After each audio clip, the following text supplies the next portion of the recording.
are now marching along into the Power Four.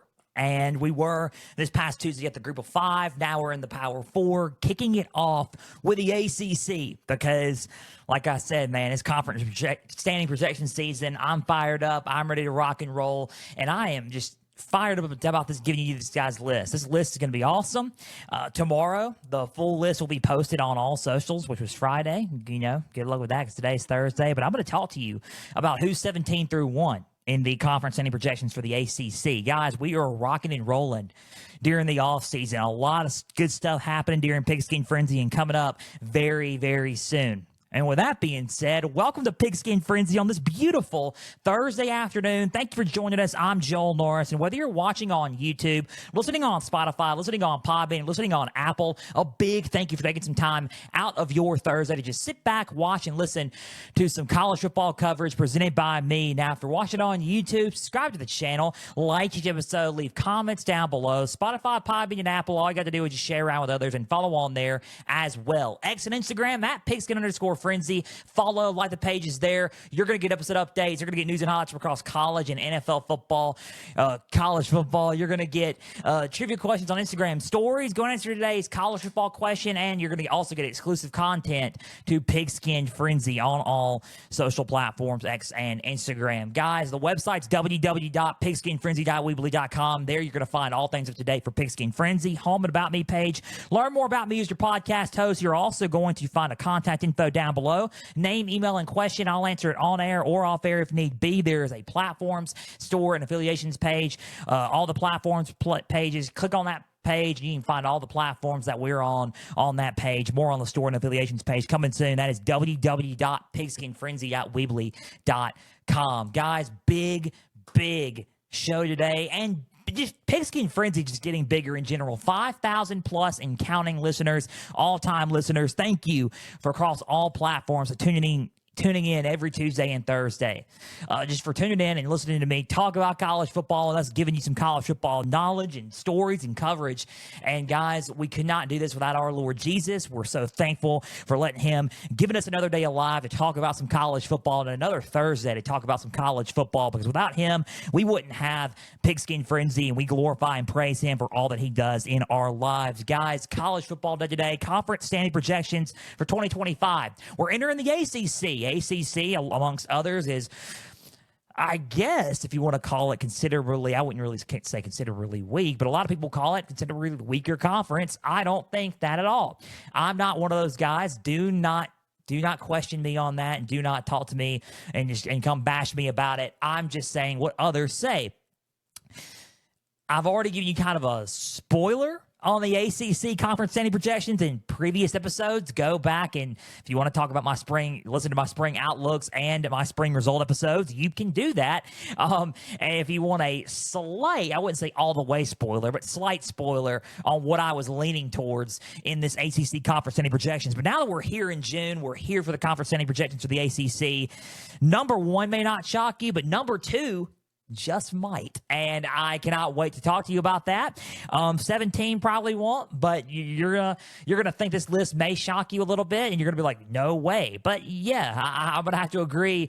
I'm gonna have to disagree on some of you guys on whatever you're thinking on your list. If you think that number 2 is insane, I'm going to give you some reasons why number 2 on our list today is not insane, but that is coming up here in a little bit. Keep plugging into Pigskin Frenzy on all platforms, YouTube, Podbean, Spotify. Keep on plugging in to the show, guys, and welcome in. If you're listening to the very first time to Pigskin Frenzy, guess what? Thank you. And not only that, welcome. You're going to be dazzled with some college football conference standing projections in the ACC, and you're going to be listening and kind of nodding your head at some takes, probably shaking your head no, and, pointing your finger at the camera or whatever, or while you're driving, listening on audio platforms at my predictions and at my sayings about the conference standing projections for the ACC. Now, I think it's time to kick it off. And let's kick it off with number 17, because we got 17 teams to discuss on this list for this whole episode for the ACC. The 2025 Conference Standing Projections ACC begins and starts off right now. Number 17 is Wake Forest. Automatically, to me, dead last. I'm going to tell you why Wake Forest is 17. Because Because new head coach is arrived here for the team, and it is by the name of Jake Dickert from Washington State. He is now entering his first year as head coach for this football team in Wake Forest. Coming from Wazoo is Jake Dickert. Now, he's a great head coach. Great head coach. I'm not saying that he was a good head coach at Washington State. He did some good things there. Now he's going to try to test himself a little bit more and a little bit more of a slightly difficult conference in the ACC. Dave Clawson stepping down. He's now an advisor to the team. Jake Dickert is now the full first season head coach going in to this season. He's got a brand new play caller as well, Rob Ezel. If you don't know Rob Ezel, he used to play for the Alabama Crimson Tide under Nick Saban. He coached at South Alabama as offensive coordinator. He spent there as the tight ends coach. He is now a co-offensive coordinator. He was a co-offensive coordinator in 2024 and called a lot of the plays in 2024 for South Alabama under Gio Lopez. If you know Gio Lopez, he's now at North Carolina. We're going to get into him in a little bit. He called plays for him. He was a tight ends coach as well. Now he's a full-time offensive coordinator for Wake Forest entering this year, and he's also their tight ends coach as well. He played at Alabama. Excuse me. He played at Alabama, and he was a tight end at Alabama and receiver. He was a wide out and tight end at Alabama under Nick Saban. It was pretty unique. And if you saw some of his, what he has, done, like the impressions of Nick Saban, that's Rob Ezel. That's the guy we're talking about, Rob Ezel. If you've seen those funny impersonations of Nick Saban, he is now the OC at Wake Forest, but he's calling the plays under Jake Dickert. So I think it's a decent hire because South Alabama didn't really have that bad of an offense under Rob Ezel. Now, Robert Ezel is now coaching at Wake Forest, different defenses, and we're going to see how it goes in his first year. Now, give it time. I'm just going to sit there and say that. Give Rob Ezel time to develop the new staff, mesh with the new staff, chemistry with the new players, and just a whole thing. It's a whole rebuilding thing. And that is why I put them dead last, because I do not think first year Jake Dickert, and I'm not going to sit there, I'm not saying this in a way of like, okay, this guy's like totally bashing Wake Forest. I'm not. I just think that Wake Forest needs time, and that's all it is. They just need time. I don't think the schedule favors them very much. They have to play Kennesaw State opening night, Friday, August 29th, home game for them. They should win that game. Western Carolina probably should win that game at home. They have a conference. Their conference opener is against NC State. I don't think they will win that game. I think NC State's going to be a little bit of a better team. They have a bye week, then they got to play Georgia Tech at home. They really don't have a road game until October 4th against Va Tech, which is going to be a tough game for them as well. They got to go to Corvallis at Oregon State, another bye week. They got to go back home to play SMU, at Florida State, at Virginia, back home to North Carolina. Then they have Delaware at home, at Duke, and then that's the rest of the regular season. So it seems like there's a lot of home games on that schedule, but those conference games are tough. It's a brand new team that Wake Forest is inheriting under Jake Dickert. I think give it time.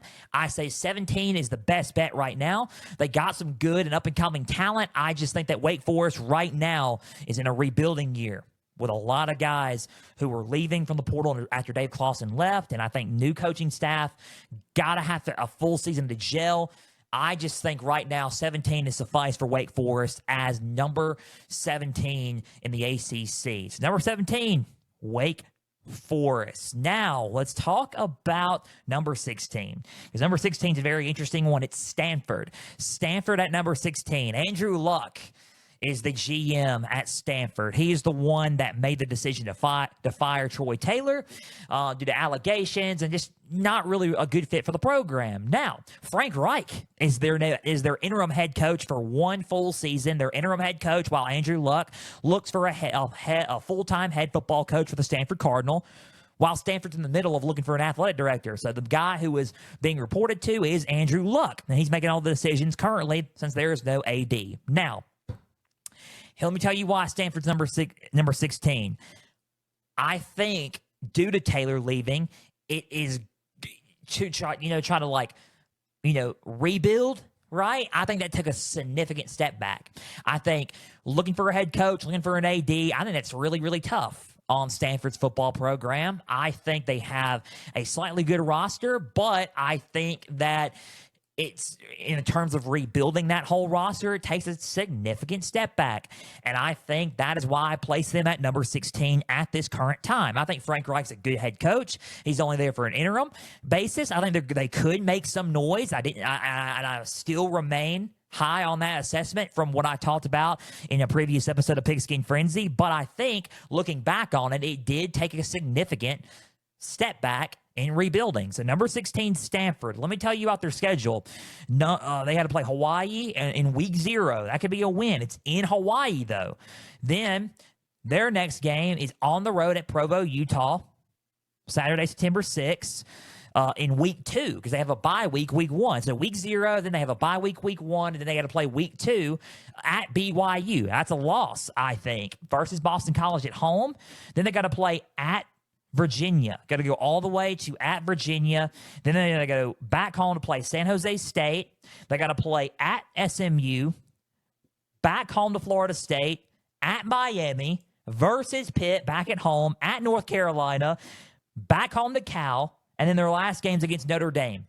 I think that's an extremely tough schedule. I think it's a tougher schedule than most people realize due to traveling, due to the significance of a rebuild. I think Stanford's at 16. I think they're going to be a good team. I think that they're going to be a solid football team. You got Elijah Brown, true sophomore, coming in, who most likely will start for this team, coming in at quarterback. I think that he's a promising young quarterback. He just doesn't have a lot of experience like Ashton Daniels did. And he's at Auburn now. So I think there's a lot of things there to talk about and add up. I just think 16 suffice for Stanford just because of the rebuild being significant. So number 16 is Stanford, setback there, but they'll get a hold of it. I think they can get a hold of it. 16 is Stanford on our conference standing projections list. Number 15 is a team that was in the Pac-12 with them and is in their state, Cal. Cal is number 15. Justin Wilcox, their athletic director, recently just stepped down. The GM of Cal football is Ron Rivera, NFL coach there for the Panthers and the Commanders. Ron Rivera. Justin Wilcox is reporting to Ron Rivera now that they're looking for a new AD. Justin Wilcox, kind of in a make it or break it year. I think 15 is suffice, even though they have a good quarterback in Devin Brown coming in through the portal. If you know Devin Brown, he played at Ohio State. He started some bowl games. He started at the Cotton Bowl in 2023. He got hurt. And then Lincoln Kineholz had to finish that game. Devin Brown is now, Devin Brown was going to start until Will Howard came in. Now he entered the portal. He's at Cal, and he most likely will start this year for the Golden Bears. They have an underrated roster. I'm not going to sit there and say that. They have an underrated defense. I think that offensively they got to gel a little bit on the offensive line, but they still got a solid quarterback in Devin Brown. I think he's highly underrated, and I think they can surprise some teams. I think 15, to me, is suffice for them due to some of the teams on their schedule. And now you're going to think that, okay, you're kind of crazy. I just think that some of these games that they got to play are a little bit tough for them in some areas. And that's why I put Cal at 15. Now, if you're going to sit and say, Joel, you're this, you're that. It's just a projection. It's just projections. That's why I do these. They're just projections. Here is Cal's schedule. At Oregon State, week 1 in Corvallis, Oregon. Then they got to go back home to play Texas Southern. Then they got to play Minnesota at home. So those are some tough. And then they got to play at San Diego State. So then you have a tougher out-of-conference schedule with Minnesota and Oregon State. Technically, Minnesota for sure being a tough one. Their opening conference game at Boston College. They got to go back home to play Duke, play a home game against North Carolina. Then they got to go to Blacksburg, Virginia, and play at Vodtech. Then they got to go back home and play Virginia. Then they got to go to Louisville, Kentucky, and play at Louisville. Then they got to go to Stanford.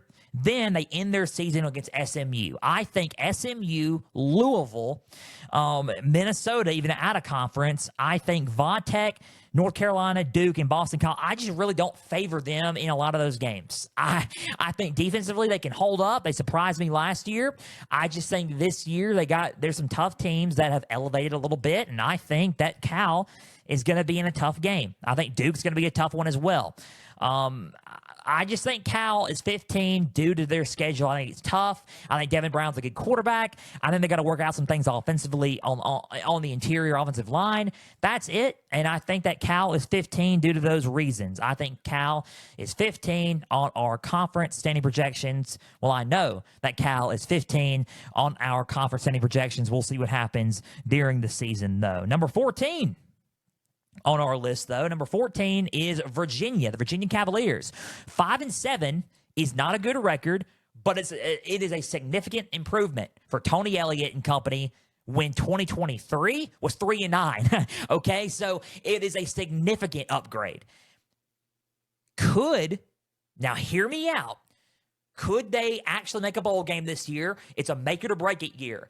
I am not saying that Virginia has to go to the playoffs or go, it would be a shock if they did. I'm not saying that, but they do have to make a bowl game this year, right? Because if they don't, what's going to happen with Tony Elliott and company? And I like Tony Elliott. So what's going to happen? I think 14 is, to me, a suffice answer for them, not, at their conference standing projections for me, for Virginia. I think 14 because of their schedule and how tough everything is. I think they got some guys. They got some studs. So Darian Harrison at wide receiver, linebacker James Jackson, a grad student. They got Dre Walker at corner, junior. They got some guys. Andre Green Jr. at senior wide receiver. They have some guys, and they got one dude that's coming in that you probably know of him from North Texas. Oklahoma, he played at TCU and North Texas. It goes with the name of Chandler Morris.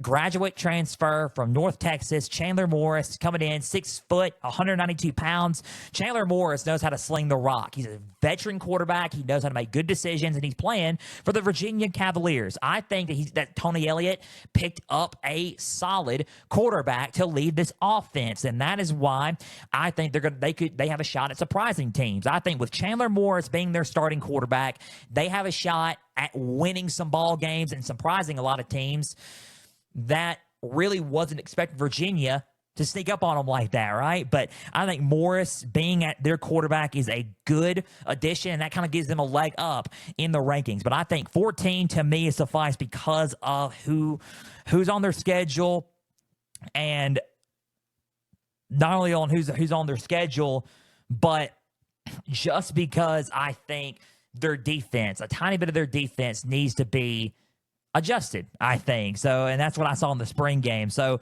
let's talk about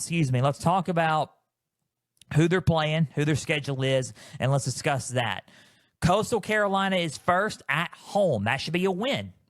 NC State is a non-conference game. Even though they're in the same conference, it's a non-conference game because of a renewing of the rivalry and due to conference expansion developments, right? So non-conference game there for Virginia. It won't count as a non-conference game, but it really is a conference game.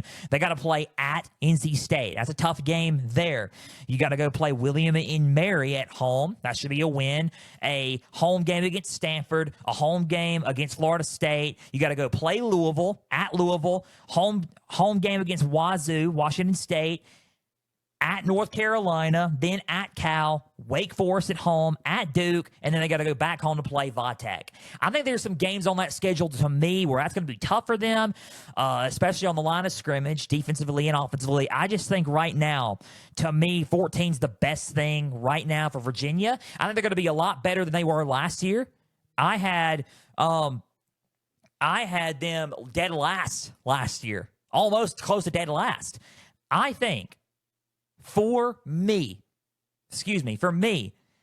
I think Virginia is 14. I think 14 is the best one I can give them right now.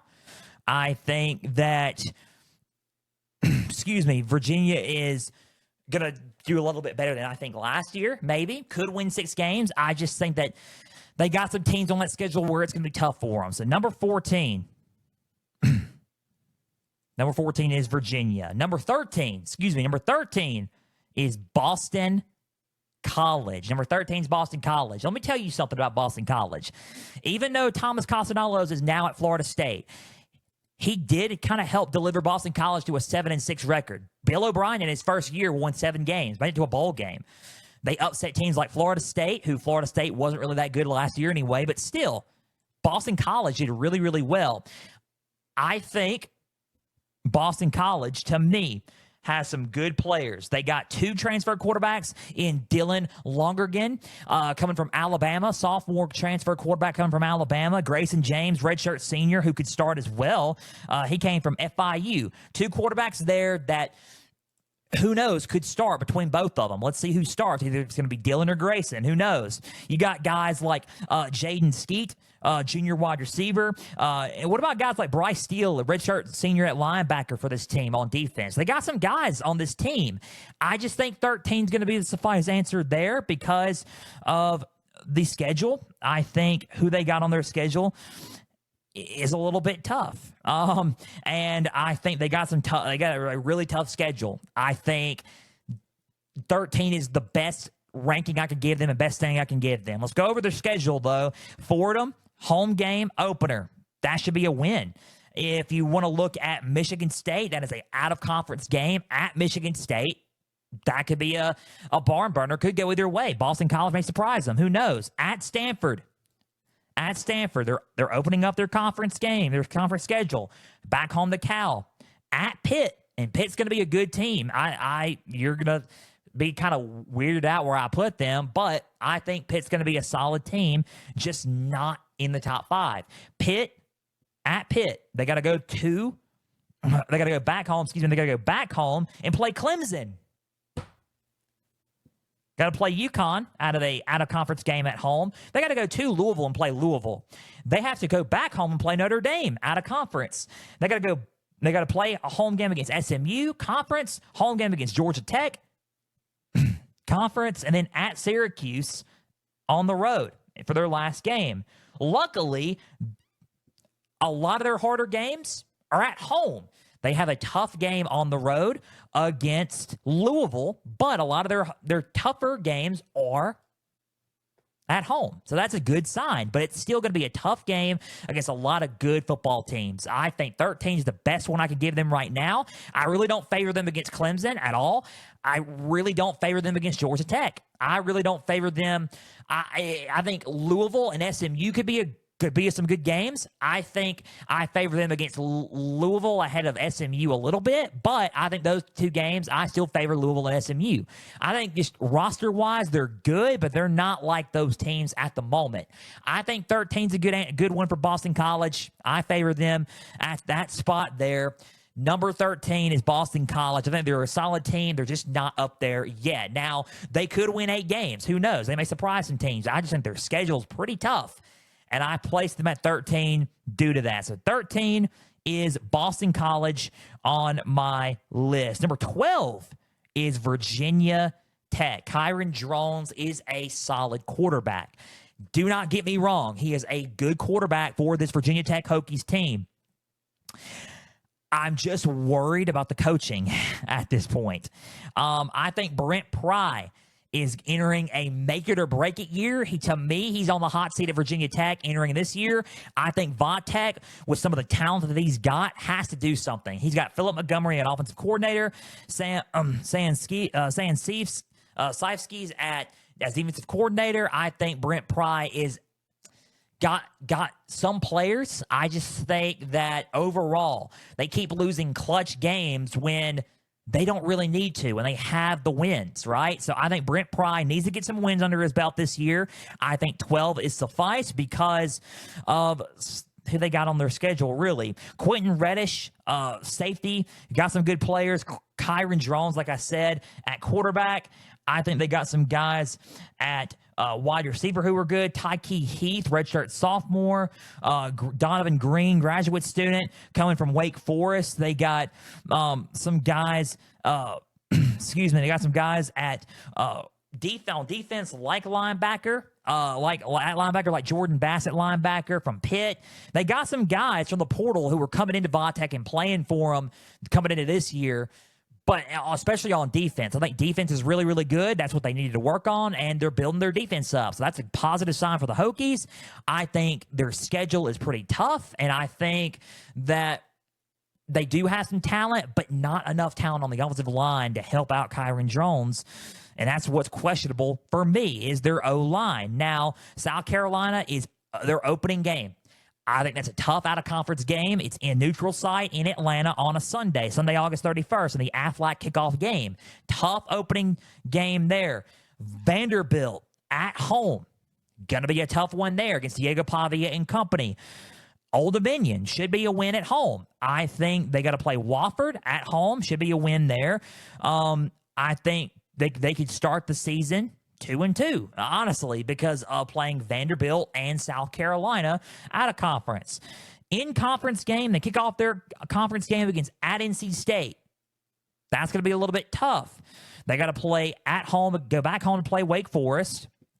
They got to play at Georgia Tech, back home to Cal, at home against Louisville, at Florida State, and then Miami at home, and then Virginia at home. Some tough games there. Miami, a huge rematch there. They almost had them on the ropes last year in that classic controversial ending that happened in Miami. But let's see. Miami, Louisville are going to be tough games there. NC State's going to be tough. I think Florida State could be a little bit better this year. Georgia Tech's going to be really tough as well.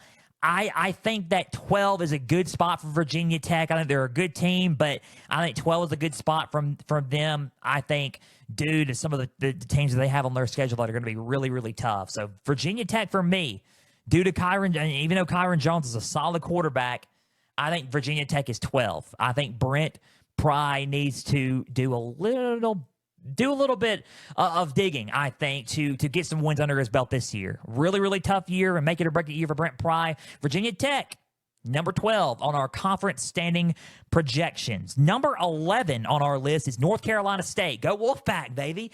11. They lose Grayson McCall. He's lifelong college football lifer. They lose him, but they have a promising quarterback. As I get my list, as I get my notes ready, they have a promising quarterback on their roster by the name of C.J. Bailey. C.J. Bailey, sophomore quarterback, 210 out of Miami, Florida. He is 6'6", 210 pounds. He's got the build to be a solid quarterback for the Wolfpack, and he's got the arm. He came in late last year and flashed and showed some flashiness, and I think he's going to show some flashiness this year. He's got guys and some pass catchers for him around him, which are good, like Jarrell Boulder, freshman, 6 foot. He's got guys like Tank Boston, redshirt freshman at wide receiver. He's got guys like tight end and pass catchers like Justin Jolly. I think Justin Jolly is an underrated tight end threat. Dante Daniels, another tight end pass catcher for CJ Bailey. So he's got some guys around him. And I think Dave Jordan does a heck of a job as their head coach. I really do. He's a solid football coach. And I think he's got some talent around him to throw to. I think schedule-wise, they're just really, really tough. I think Dave Dorian does a really good job as a head football coach for North Carolina State. But if you look at their schedule, East Carolina at first, and that's a win at home. Virginia, a win. Wake Forest, at Wake Forest should be a win. I think Duke's going to be tough at Duke. Vatech at home. Campbell at home, Notre Dame on the road, Pitt on the road, Georgia Tech at home, at Miami versus Florida State, and then against UNC. There's some tough games on that schedule. I think C.J. Bailey's good. I think Dave Dorian's good. I think NC State should be the underdog in some of those matchups, and I think that puts them behind in the standing. So to me, number 11 is NC State due to the toughness of their schedule, and some of those games are pretty tough. I think they got some promise on offense with those pass catchers like Justin Jolly and Dante Daniels. I think that C.J. Bailey is a promising quarterback for this Wolfpack team. I just don't know if that's enough to overcome the other teams on their schedule. That's just my take. I think some of those teams that they're playing have a little bit of a better team and roster than they do at this point in time. I think Dave Dorian's is a good coach. He's going to still be at NC State. I think NC State finishes at 11. I think they shock some teams. I do. I just think that they're number 11 on the list due to some of those teams that they're playing on their schedule being a little bit better roster-wise. So number 11 is NC State. Number 10 is North Carolina. Bill Belichick entering his first year, getting Gio Lopez coming in at quarterback is good. You got Max Johnson there as well, so don't forget about that. He's coming back from injury. I think Gio Lopez, I favor him to get the starting job because of how well he did at South Alabama. I think he can shock a lot of people and be a really underrated quarterback threat in the ACC this year. Number 10 is North Carolina because I think that Bill Belichick, even though he's getting a good roster together, I think the teams on his schedule a little bit, or like I said with NC State, just a tad bit tough. I think that Bill Belichick's got to play TCU opening game at home, Chapel Hill, at Charlotte versus Richmond. Those are some out of conference at UCF. And then they got to go back home in their conference opener against Clemson. I think that's a loss. Then they got to play at Cal versus Virginia at home, at Syracuse, which could be another loss. It's a good team in Syracuse. Back home to Stanford, at Wake Forest versus Duke, at NC State. I don't favor them against Duke. I don't favor them against Syracuse, and I do not favor them against Clemson. I think those are some tough games there. I think Gio Lopez is good. I just think that puts them back a little bit. I think it puts them back a little bit to number 10 only because of some of the teams on their conference schedule that are really, really good, right? They're really good, like a Clemson, like a Duke, like a Syracuse. I just think that right now, to me, I put Bill Belichick at 10. It's his first year. Give him some time. Let him build up. I think 10, because they got a better roster. And you're going to sit there and say the same thing like, oh, dude, Jay Dickert's that's his first season. Bill Belichick's got a better roster that he inherited than Wake Forest. And I think that it's still going to give some time. But these teams that they're playing are a little bit ahead of the curve this season in North Carolina. So number 10 to me is North Carolina on my conference standing projections list. And number 10 is UNC. Number 9 is Pitt. Look, I like Pat Narduzzi, and honestly, not only do I like Pat Narduzzi, I like his quarterback. I like Eli Holston, redshirt sophomore out of Zachary, Louisiana, the Alabama transfer. I like Eli Holston. He's a solid quarterback. He's going to be a really good quarterback in the ACC. I think they lost a little bit on the offensive line, but they still got running back Desmond Reed there in the backfield, who's going to be a solid running back addition to the ACC. And Pitt, I think defensively they're good, but I think on the interior defensive line and on the line of scrimmage, how good are they going to be? They lost a little bit on the interior, on the line of scrimmage interiorly, so that's my only question with Pat Narduzzi and this Pitt team. I think schedule-wise, they do have some teams that they got to play. Different from last year, obviously. But they still got some teams that to me, I don't really favor them against. Opening game, they got to play DeQuince. DeQuince at home should be a win. They got to play Central Michigan at home, should be a win. The old West Virginia Pitt rivalry, non-conference in Morgantown, that's going to be a close one.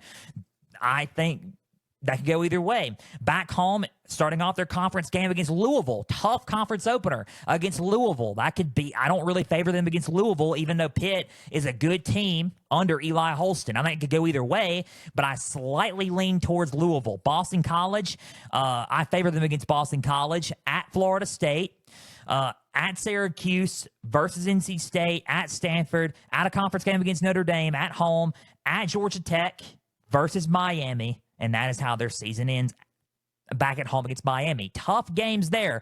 I don't really favor them against GT or Miami. Those are some tough games. I think they drop a couple, and I think it pushes them to 9, and that's how they finish. Pitt's a good team. They'll make a bowl game, I believe. I just think that number 9 is the best way to put it because I think their games that they have on their schedule And these teams, to me, are a little bit better in some areas than Pitt. Now, quarterback and running back areas, I think they're about what. And there's some teams on the schedule they're about what and what, if you want to look at it and if you want to tell the truth. But I think overall as a team, I think Miami is better right now. I think Louisville is a little bit better as well. I think Syracuse is getting there as well. I think Syracuse is pretty evenly matched, but Syracuse is a team. Georgia Tech, to me, is better right now. I think number 9 is Pitt. I think Narduzzi's doing a heck of a job at Pitt. Don't get me wrong. I just think going into this year, number 9 is Pitt.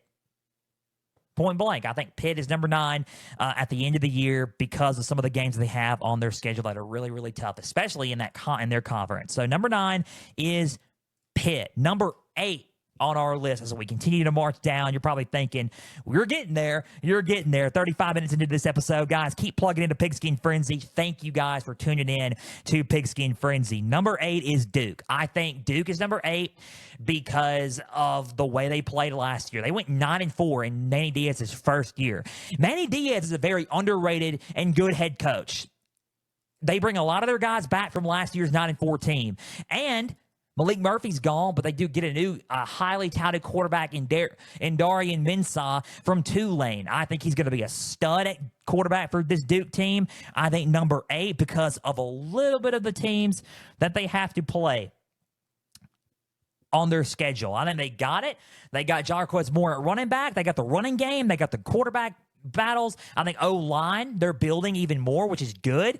I think defensively, on the defensive line and at the secondary is questionable to me, and that is what kind of gets me a little bit when it comes to Duke. But I still think they can win at least 8 to 9 games because they're a solid team and they're bringing a lot of guys back. The questionable, where it takes a hit, is their defensive line and secondary. Just my opinion on Duke's defense. Now, opening game on their schedule is Elon. That's a win. They got to play Illinois. Tough out-of-conference game. It's at home, luckily, but Luke Altmaier and the Illini are going to be tough. That's a good Week 2 game. They got to play at Tulane. A tough game, out-of-conference, Group of 5 team there. Darian Mensah is going to play John Summerall and his old team there on the road. They got to play NC State back home in their first conference game. At Syracuse. Then they got to go to at Cal. Back home to Georgia Tech. On the road again to Clemson. At UConn. Back home to Virginia. At North Carolina. Then back home to Wake Forest. I favor them against some of those teams. I do not favor them against Clemson. I don't favor them against Georgia Tech at this point in time. I think that Syracuse is about what and what, or could be about what and what, but that could be a loss as well. They got some good teams that they're going to play. I think they got the advantage when it comes. I think quarterback-wise, they have a solid quarterback, and I think Darian Mensah can keep them in ball games. But I would keep an eye on the secondary and the defensive line of things on their defense. Other than that, they return a lot of their guys. I'm excited about Duke football, and I'm excited about where they are headed. So Duke, to me, is number 8 on the list for now due to some of their teams that they're playing on that schedule that are just a tiny bit better roster-wise in this point in time than Duke. So number 8 is Duke in the conference standing projections for the ACC. Number 7 is Florida State. And I put them at 7 only because I do think they're going to lose some games, but I will say this. You really can't get any better than 2-10. There's only one way to go from 2-10, ladies and gentlemen, and that is up. That is all the way up. Thomas Constantinolos is most likely going to be their new starting quarterback. The team, a quarterback that beat them in Week 2 of last year, or Week 1, Labor Day weekend last year, Doak Campbell is now their quarterback, Doak Campbell in Florida State. So that's kind of interesting there. They have brand new coaches on the coordinator spot. Head coach Mike Norvell went out and got Gus Malzahn, former head coach of Auburn, former head coach at UCF, as their OC. And then Tony White, a defensive coordinator for Nebraska. Let's see how Tony White does to rejuvenate the defense. Their defense needs big-time work. And Gus Malzahn on offense. I think they're going to be a little bit better this year. I really do. I like to just give the benefit of the doubt when it comes to Mike Norvell and Florida State. And I am going to give the benefit of the doubt to Florida State. Tough opener against Alabama and Kalen DeBoer. I think that could probably be a loss at home. But that's out of conference. Out of conference back at home again against East Texas A&M. Another out of conference at home against Kent State. conference opener at Virginia, back home to Miami, against Pitt at home, at Stanford, back home against Wake Forest, at Clemson, back home against Vatech, at NC State, at Florida. Tough schedule. I think that I don't favor them against, right now, I do not favor them against Clemson. I don't favor them against Miami. And I think those games right there. And Pitt could be a toss-up. I think that Vatech could be a toss-up and NC State could be a toss-up. I think those are some toss-ups. I think the games I do not favor them are against Clemson and Miami for sure. But I think they could have a lot of a better record than they did last year. There's only one way to go from 2-10, and that's up, right? I think they win more than 2 games, obviously, but I put them at number 7 because I think they're going to drop a couple, especially in conference. So I think right now, number 7 is Florida State. They still got to get everything gelled in. A whole new coaching staff is there, and they got to get everything gelled in. So number 7, to give them the benefit of the doubt, is Florida State on the conference standing projections. Number 6 on our list, we're getting into the top 5. Number 6 is Syracuse. Go Cuse, go Orange. Kyle McCord is no longer there, but you got Ricky Collins at quarterback, but you also have Steve Angeli from Notre Dame at quarterback for the Syracuse Orangemen now. Things get interesting. When Collins was originally set to start for this team, now Angeli's there. So you can easily battle for the job and let Angeli start at quarterback. Angeli's a solid quarterback who can sling it, but if you want a dual threat, mobile type quarterback, you can go with Ricky Collins. So Fran Brown has both options, and he can use them both this year. McCord was a solid quarterback. He led last year in passing yards, and he was a stud for the Orange last year. And Syracuse won 10 games. Unbelievable. 10 games. Offensive line is a big question because they returned only three starters. So that's a huge question, and that takes a hit for Cuse this year. I put them at 6 because they return a lot of the guys. It took a hit because of the portal, yes, but their roster is still good enough to win ball games, and I think Fran Brown's a good head coach enough to compete. I like their quarterback room with Angeli and Collins. I think defensively, they do have some answers at linebacker. I think secondary needs to be addressed a little bit, but I do think they're going to win some ball games. I think 6 is Cuse for that reason. Now, let's look at their schedule. Tennessee, neutral site in Atlanta. That's a tough conference, out-of-conference game there to kick off their season. UConn at home, Colgate at home. Their starting game in conference is on the road against Clemson. Do not favor them against Clemson. Against Duke at home, gonna be tough there, but you could lean towards Syracuse. At SMU, tough there. Toss up against Pitt at home. At Georgia Tech, that I lean towards Georgia Tech on that one, but that could go either way. At home against North Carolina. At Miami. At Notre Dame versus Boston College. There's some tough games on their schedule, which puts them back to me against 6. At 6 for them. They have a good roster. They can win at least 8 to 9 games, I believe. And I'm high on Syracuse, but I think 6 is a good place for them right now because of some of the teams that they have to play on their schedule.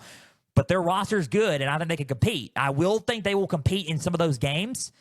Even the tougher ones against Georgia Tech and against Miami, against SMU and against Duke, I think they can compete against Miami. I think they'll compete in those games. I just think that I favor the other teams slightly, and I lean towards the other teams slightly. So number 6 is Syracuse. I think they got some issues they need to be addressed on the secondary, but that's okay. Number 6 is Syracuse. I'm high on them. Give me Cuse at number 6 on our conference standing projections list. Number 5. We're in the top 5 now. Number 5 is Louisville. Jeff Brom is got it going on in Louisville. He still has it going on in Louisville with the roster. They have a knack like Notre Dame does for getting these transfer quarterbacks. Tyler Shuck is now at New Orleans. Enter Miller Moss from USC. He is their new starting quarterback, and he will start for Jeff Brom in the ACC. I think they have a solid running game with Isaac Brown at running back. He is the truth, and he is my number one running back entering the ACC this year. Solid back, pretty tough, pretty balanced. I think Louisville's got it. Running game and all. The Cardinal are going to be solid. All right, Louisville's going to be solid, especially on defense. I'm high on their defense. I think they have a shot at competing and sneaking in and competing for an ACC title this year, maybe. I put them at 5 because of, guess what? Their schedule and how they got some tough teams that they got to play. I think, to me, it's a little bit tough. Look at their schedule. They got to play Eastern Kentucky. That's a win. James Madison, a win. I think they go 2-0 there. Bowling Green's a win. I think they're going to be tough, but I think that's a 3-0 start for them. They got to go to Pitt, at Pitt. That's a toss-up. ACC on the road, conference opener. Virginia back at home, at Miami, back home against Boston College, at Vodtech, back home against Cal, back home against Clemson, and they beat them at Clemson last year. So keep an eye on that one. At SMU, and then against Kentucky. I think Clemson and SMU are going to be tough. And then at Miami, and then they got to play Vatech and Pitt. Those are some tough games. I think they drop a couple, and it puts them at 5. I think they drop to Clemson, and I think they drop to SMU. They may drop to Miami. So if they lose like 3 games, they go 9-3. I think that puts them at 5 in the conference. So number 5 to me is Louisville. I'm high on their defense. I'm high on Miller Moss at quarterback for them. I think it works. I think it fits, and it fits Jeff Brom's system. Give me Louisville at number 5. I think they're going to win some ball games, and they're going to compete. But I put them at number 5 currently in the conference standing projections for the ACC. Number 4 on our list, as we keep counting down, number 4. You're going to be surprised on this. Is SMU. I think number 4 is SMU. I like Kevin Jennings at quarterback. I like Rhett Lashley as head coach, obviously. I think Kevin Jennings needs to kind of cool it on the turnovers, but I think he's getting a lot better. I think replacing Brashard Smith can be good. It could be easy, but it's going to be tough at the same time because he was a weapon at running back. I think offensive line presents some questions. I think the defensive line presents some questions as well. But I think roster-wise, they have a really, really good football team. I think SMU is going to be good, but I think some of the teams that they got to play, I'm going to keep saying it, are pretty tough. I think they got to play. So let's just kick it off, right? East Texas A&M at home, win. Baylor, tough out-of-conference game there. And it's at home, though. At Missouri State, at TCU. That's their out-of-conference. Then they got to play, as I look on the schedule, then they got to play back at home against Cuse. Back at home against Stanford. On the road against Clemson. On the road against Wake Forest. Back at home against Miami. At Boston College. Back at home against Louisville. At Cal. Miami's a tough one. Clemson's a tough one. Cuse is going to be tough. Louisville's going to be tough.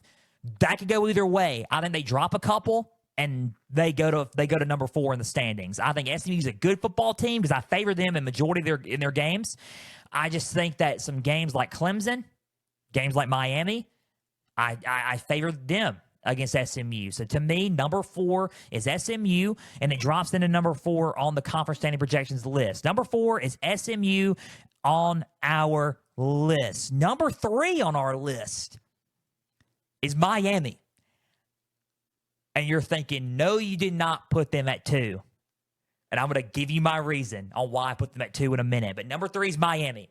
I think number 3 is Miami because I think Carson Beck's a good quarterback, and he needs to be the quarterback that he was at Georgia. He has the guys.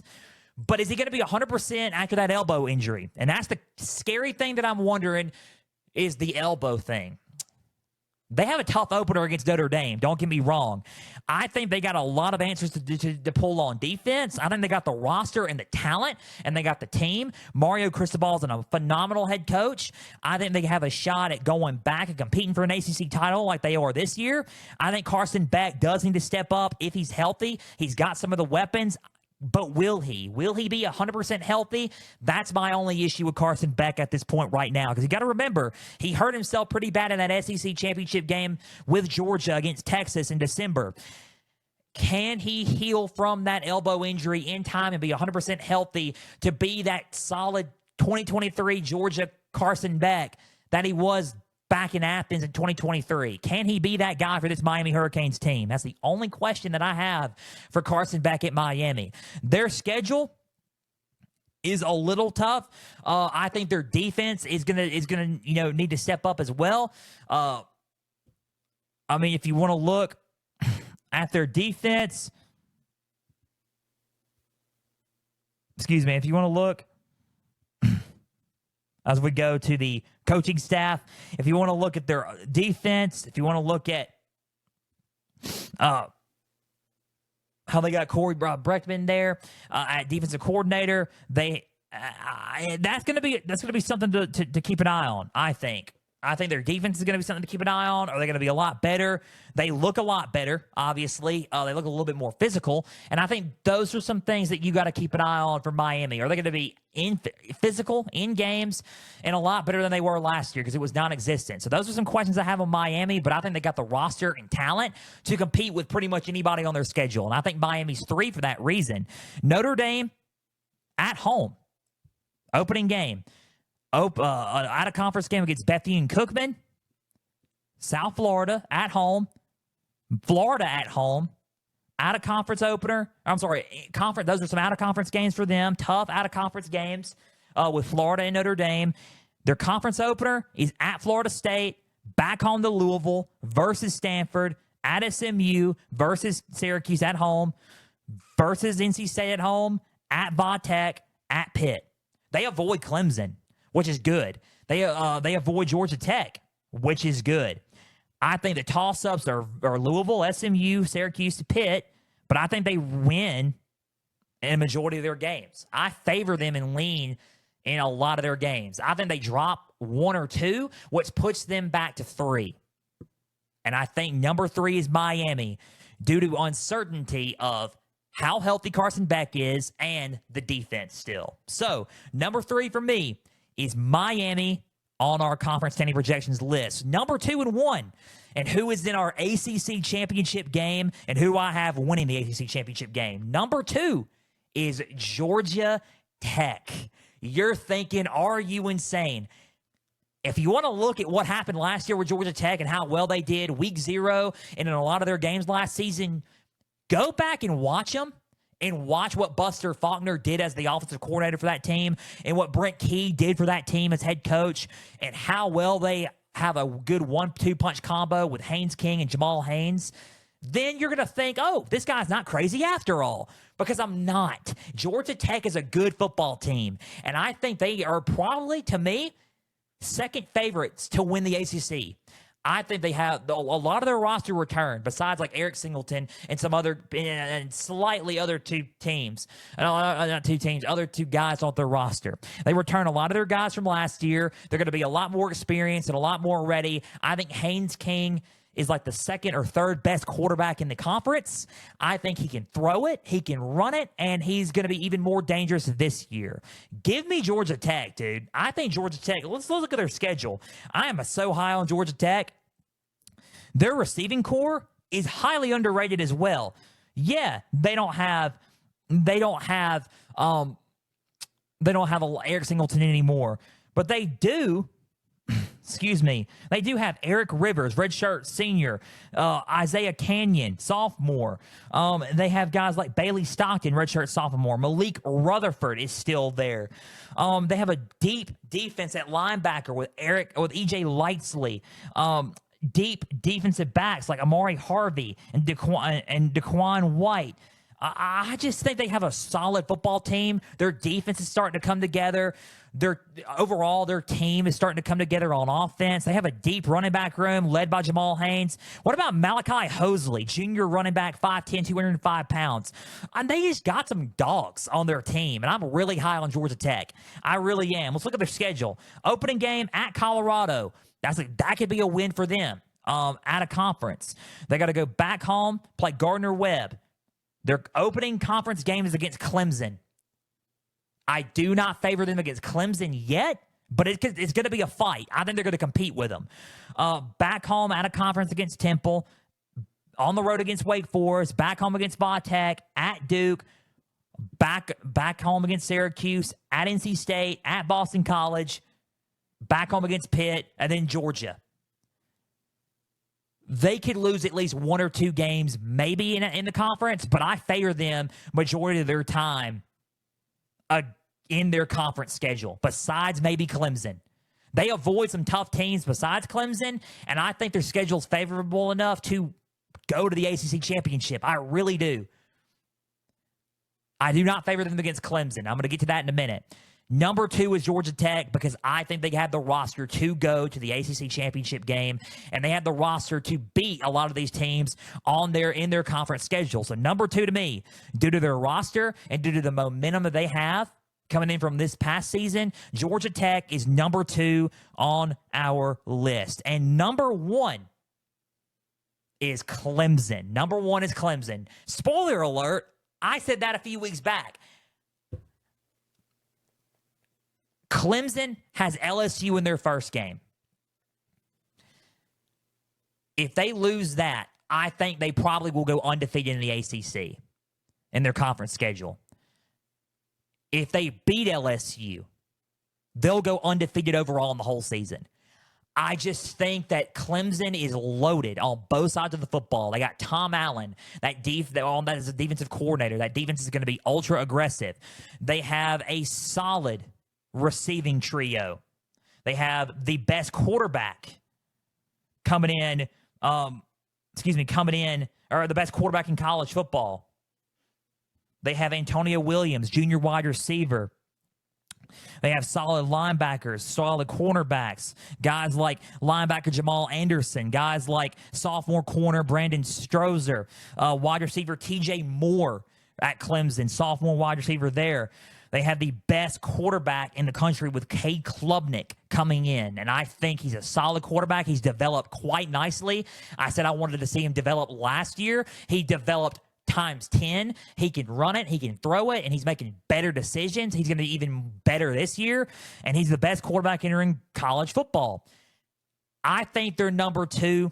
If you want to look at their schedule, I really want to look at their schedule. Opening game against LSU at home against Troy, on the road against Georgia Tech, home against Syracuse, on the road against North Carolina, on the road against Boston College, all at home against SMU, at home against Duke, at home against Florida State, on the road against Louisville, at home against Furman, and then in South Carolina. I think they're going to be favored in majority of their games. They're going to be favored against LSU and South Carolina, I bet. I think I favor them against Georgia Tech in the regular season matchup. I just like this team. I think they're loaded on both sides of the ball. I think they're a solid football team, and I would watch out for them, honestly, overall. So that's really much it. I think Clemson's loaded. All special teams, defense, and offense, I think they're back, and I think they're going to be in the college ball playoff this year.